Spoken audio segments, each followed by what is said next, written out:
Well, hello and welcome to VLGA Connect and the weekly newsroom segment at the new time, the new recording time of a different day to when we used to record it with Kathryn Arndt. Hi, Kathryn.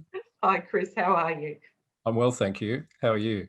Yeah, not too bad. Not too bad. Coming off a weekend of exciting news, I guess, for some, perhaps not so much for others, but certainly the majority, or at least close to 76 million Americans. It looks like we may have a new US president. So stay tuned, I think, to see if Trump does concede with grace and dignity. Not expecting that at any time.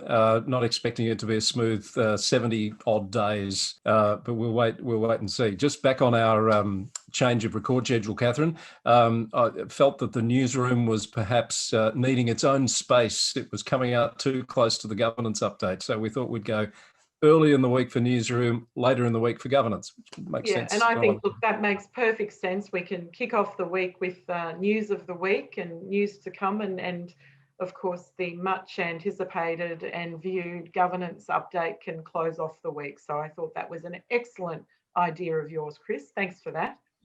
Don't know why we didn't think of it sooner. We should have, and nothing to do with being out trumped, of course, in numbers by the weekly governance update, but we'll see what we can do with newsroom. Now, you mentioned the US election. Of course, that's one election that's been getting some attention, but the other election or elections is the Victorian Council elections. Some really interesting stats coming out now that we're almost to the point of all results being declared. I think as of this morning, we're probably close to 92% of all the results being declared. So not long to wait now until we have information on the results of all of the 76 councils that went to election. Terrific news for women, though, and gender parity. At this stage, it looks like there are over 300 new councillors who have been elected, so those who have not served before, which is an interesting stat in itself. From a gender perspective, it looks like we've achieved about a 44% percentage of women, which of course is up from 38% in the 2016 election. So that is a terrific outcome. That's an outstanding outcome when you think about the suggestions that prior to the election that running a COVID election or running the election under COVID circumstances would reduce the number of women running and reduce the potential for that balance to be addressed. That's all proved to be false in the end. In fact, I don't think anyone expected this outcome. No, and look, I think even the number of new councillors who've been elected would demonstrate that the impact of COVID and even the fact that it was the first social media election didn't disadvantage potentially as much, or I guess create a disincentive for people to run as much as it was thought that it would do so. Now, I'll be really interested in the research that comes out of, in particular, the Australian Research Grant project that the VLGA is undertaking in conjunction with Andrea Carson from La Trobe and Leah Ruppiner from the University of Melbourne, that will really examine perhaps some of the substantive reasons why we're seeing the stats as they're coming through. And I think we'll stay tuned for that, because I'm really keen to understand why perhaps COVID wasn't as much of a disincentive or as we originally thought.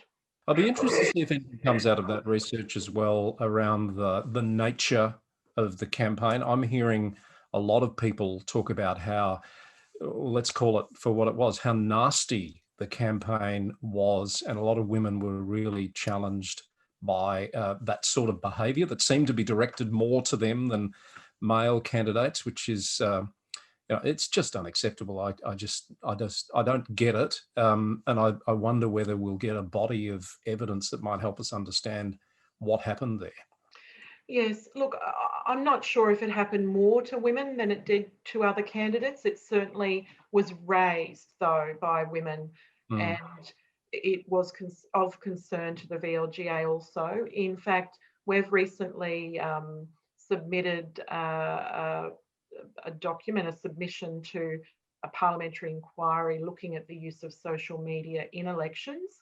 That parliamentary inquiry actually closed off the submission timeline prior to these local government elections, which was disappointing, but I wrote to the chair of that committee and sought an extension so that we were able to provide a substantial submission to that inquiry that also picked up on this issue for women in particular, not only those who are running as candidates, but also those in office.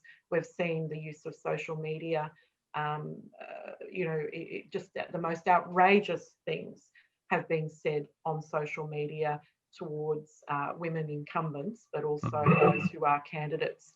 So our submission has been accepted. It's not up on the parliamentary website yet. Once it is, I can share that. One of the things that we're recommending is that the regulatory powers of the inspectorate do need to be increased, because this is such an issue. It is an issue for women, but it's an issue for all candidates. It's a global trend, the use of social media in election campaigns, but we do need an integrity agency that does have some legislative powers to deal with and respond to this. Okay, so we'll wait and see the outcomes from that. That's very interesting. I wasn't aware of that. Now, the other stat that you mentioned that caught my ear was the number of first-time councillors, which of course makes it look. The induction process is important anyway, but even more so when you have so many new to the sector. And I know the VLGA has done a lot of work on assisting councils in that respect. Yes, and we've certainly had a huge uptake with our councillor induction programs that we're rolling out now. In fact, Mansfield is our first on Friday. We're running quite a few different modules. Of course, we're covering the mandatory component of the induction training, but also running additional modules on other things such as equity and diversity, reconciliation, and also some of the behavioural and ethical elements of council decision making. And I think it's so important that any new group of councillors are really embraced at this point of induction.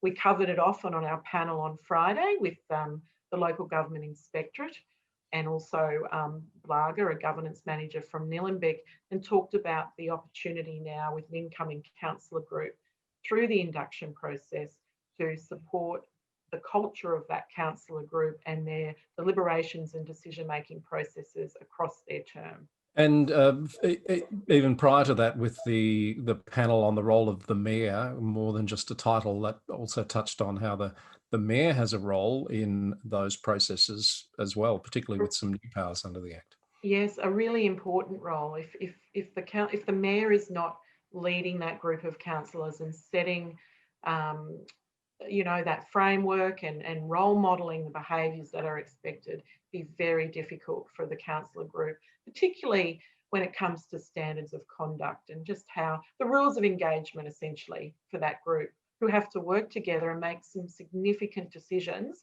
over the next 4 years. The IBAC Operation Sandon, which started with Casey but is broadening, as I understand it, that's back on this week. It is. In fact, it's kicking off at 2 p.m. right now, actually, as we're recording. So I think they have another 9 witnesses to bring before those hearings.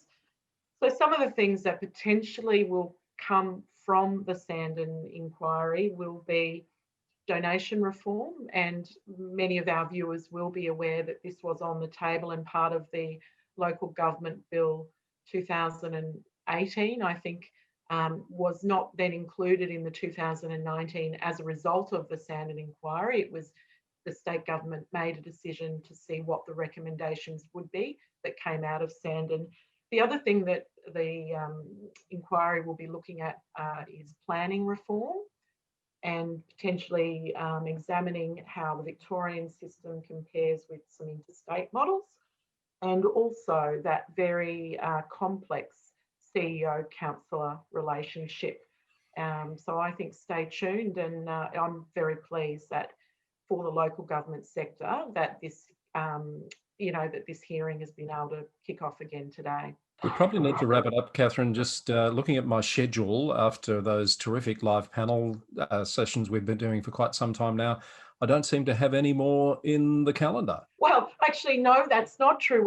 We're just locking in a global panel, a global CEO panel, where we'll be talking about, from a global perspective, the impact of COVID on council operations. So I think we've got, at this stage, a CEO from Cork, and I can't recall where the other one's coming from, but somewhere in Europe. And of course, we'll have some locally based CEOs on that panel. So stay tuned for that. I also am pleased to say that David Wolf, the Deputy Commissioner of IBAC, is very pleased to come on and do a VLGA Connect interview on the research report that IBAC recently released on the unauthorised access and disclosure of information held by local government. David and I caught up this morning, and he feels that that research report has some excellent information, particularly for the induction process that councillors are about to go through. All right, I look forward to seeing the report and talking to David in the not too distant future. Kathryn, we should leave it there. Thanks very much. The return to the newsroom with lots to talk about, and we'll catch up again around this time next week. Look forward to seeing you then, Chris. Have a great week. We've been speaking with Kathryn Arndt, the CEO of the VLGA, here on our newsroom segment from VLGA Connect.